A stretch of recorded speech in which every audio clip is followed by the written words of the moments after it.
Prince Hyacinth and the Dear Little Princess, as found in the Blue Fairy Book, edited by Andrew Lang, read by Douglas Hambley.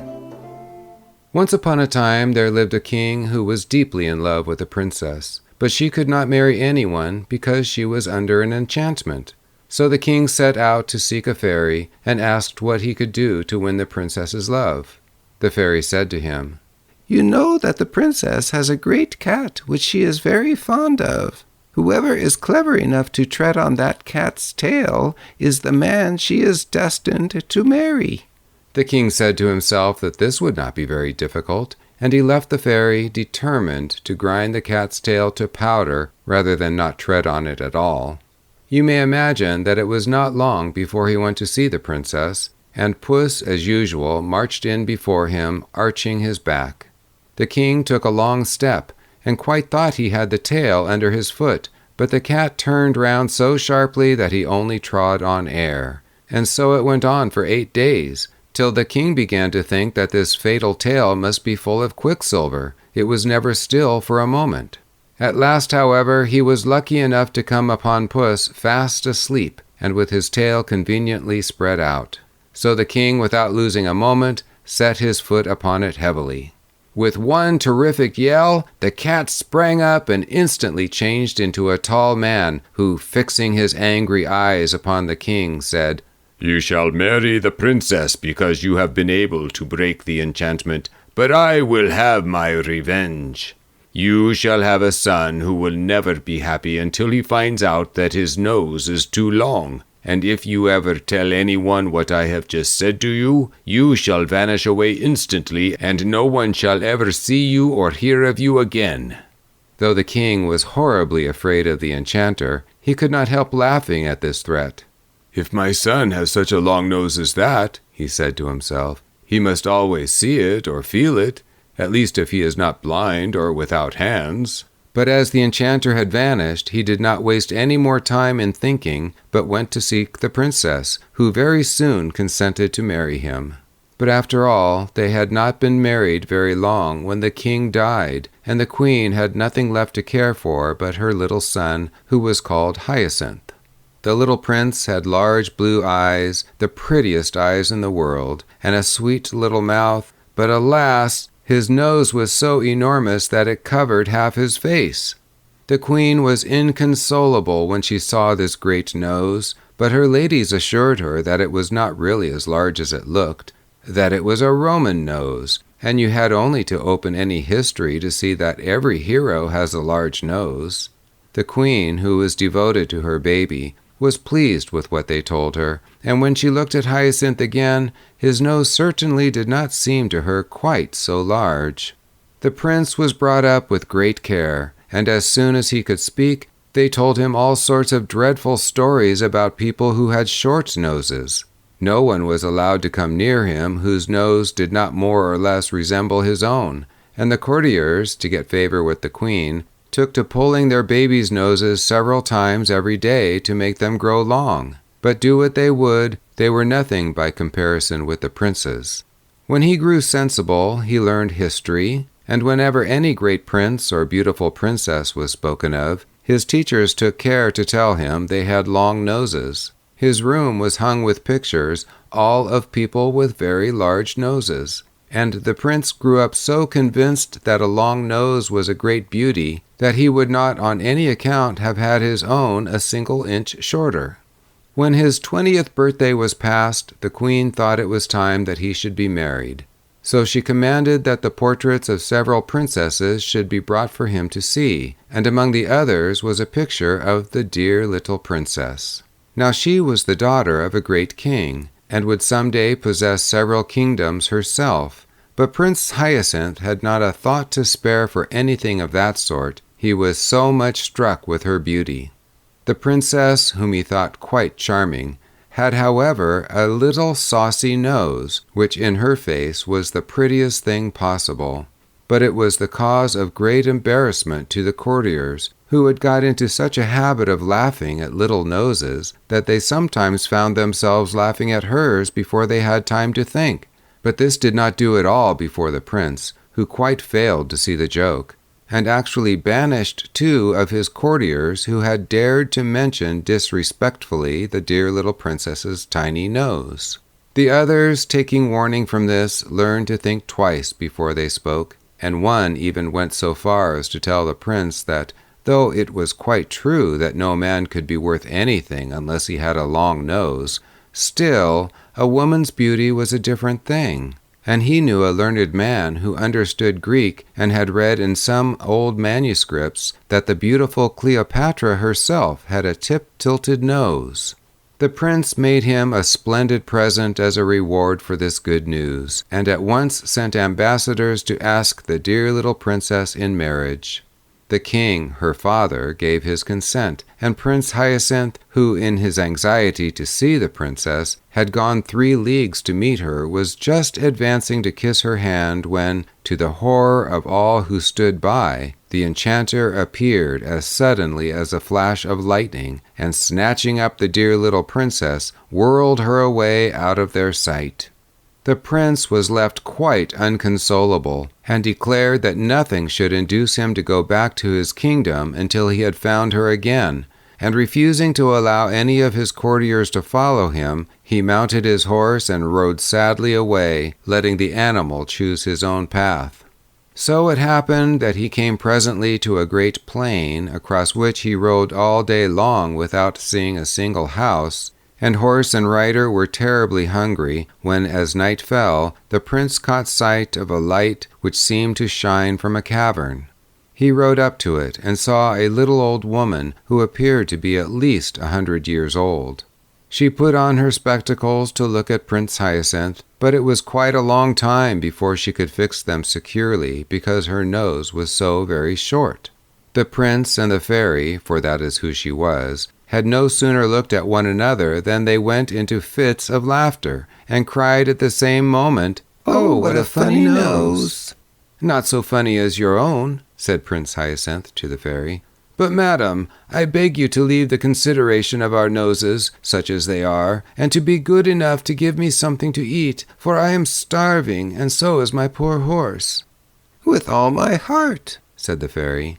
"Though your nose is so ridiculous, you are nevertheless the son of my best friend. I loved your father as if he had been my brother. Now he had a very handsome nose." "And pray what does mine lack?" said the prince. "Oh, it doesn't lack anything," replied the fairy. "On the contrary, quite. There is only too much of it. But never mind. One may be a very worthy man, though his nose is too long. I was telling you that I was your father's friend. He often came to see me in the old times, and you must know that I was very pretty in those days. At least he used to say so. I should like to tell you of a conversation we had the last time I ever saw him." "Indeed," said the prince, "when I have supped it will give me the greatest pleasure to hear it. But consider, madam, I beg of you, that I have had nothing to eat today." "The poor boy is right," said the fairy. "I was forgetting. Come in then, and I will give you some supper, and while you are eating I can tell you my story in a very few words, for I don't like endless tales myself. Too long a tongue is worse than too long a nose, and I remember when I was young that I was so much admired for not being a great chatterer. They used to tell the queen, my mother, that it was so, for though you see what I am now, I was the daughter of a great king. My father—" "Your father, I dare say, got something to eat when he was hungry," interrupted the prince. "Oh, certainly," answered the fairy, "and you shall have supper directly. I only just wanted to tell you—" "But I really cannot listen to anything until I have had something to eat," cried the prince, who was getting quite angry. But then, remembering that he had better be polite, as he much needed the fairy's help, he added, "I know that in the pleasure of listening to you I should quite forget my own hunger. But my horse, who cannot hear you, must really be fed." The fairy was very much flattered by this compliment, and said, calling to her servants, "You shall not wait another minute. You are so polite, and in spite of the enormous size of your nose, you really are quite agreeable." "Plague the old lady, how she does go on about my nose," said the prince to himself. "One would almost think that mine had taken all the extra length that hers lacks. If I were not so hungry, I would soon have done with this chatterpie who thinks she talks very little. How stupid people are not to see their own faults. That comes of being a princess. She has been spoiled by flatterers who have made her believe that she is quite a moderate talker." Meanwhile, the servants were putting the supper on the table, and the prince was much amused to hear the fairy who asked them 1,000 questions simply for the pleasure of hearing herself speak. Especially he noticed one maid who, no matter what was being said, always contrived to praise her mistress's wisdom. "Well," he thought as he ate his supper, "I'm very glad I came here. This just shows me how sensible I have been in never listening to flatterers. People of that sort praise us to our faces without shame, and hide our faults or change them into virtues. For my part, I never will be taken in by them. I know my own defects, I hope." Poor Prince Hyacinth. He really believed what he said, and hadn't an idea that the people who praised his nose were laughing at him, just as the fairy's maid was laughing at her, for the prince had seen her laugh slyly when she could do so without the fairy's noticing her. However, he said nothing, and presently, when his hunger began to be appeased, the fairy said, "My dear prince, might I beg you to move a little more that way? For your nose casts such a shadow that I really cannot see what I have on my plate." "Ah, thanks. Now let us speak of your father. When I went to his court, he was only a little boy, but that is 40 years ago, and I have been in this desolate place ever since. Tell me what goes on nowadays. Are the ladies as fond of amusement as ever? In my time one saw them at parties, theaters, balls, and promenades every day. Dear me, what a long nose you have! I cannot get used to it." "Really, madam," said the prince, "I wish you would leave off mentioning my nose. It cannot matter to you what it is like. I am quite satisfied with it, and have no wish to have it shorter. One must take what one is given." "Now you are angry with me, my poor Hyacinth," said the fairy, "and I assure you that I didn't mean to vex you. On the contrary, I wished to do you a service. However, though I really cannot help your nose being a shock to me, I will try not to say anything about it. I will even try to think that you have an ordinary nose. To tell the truth, it would make 3 reasonable ones."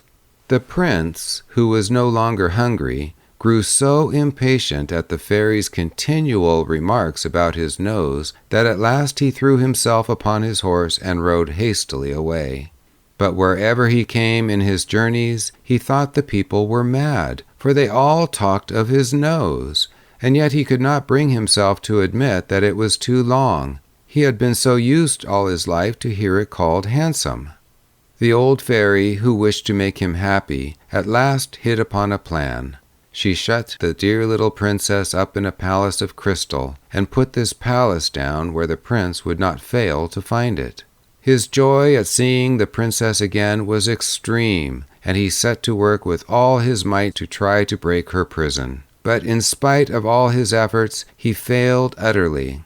In despair, he thought at least he would try to get near enough to speak to the dear little princess, who on her part stretched out her hand that he might kiss it. But turn which way he might, he never could raise it to his lips, for his long nose always prevented it. For the first time he realized how long it really was, and exclaimed, "Well, it must be admitted that my nose is too long." In an instant the crystal prison flew into 1,000 splinters, and the old fairy, taking the dear little princess by the hand, said to the prince, "Now say if you are not very much obliged to me. Much good it was for me to talk about your nose. You would never have found out how extraordinary it was if it hadn't hindered you from doing what you wanted. You see how self-love keeps us from knowing our own defects of mind and body. Our reason tries in vain to show them to us. We refuse to see them till we find them in the way of our interests." Prince Hyacinth, whose nose was now just like anyone else's, did not fail to profit by the lesson he had received.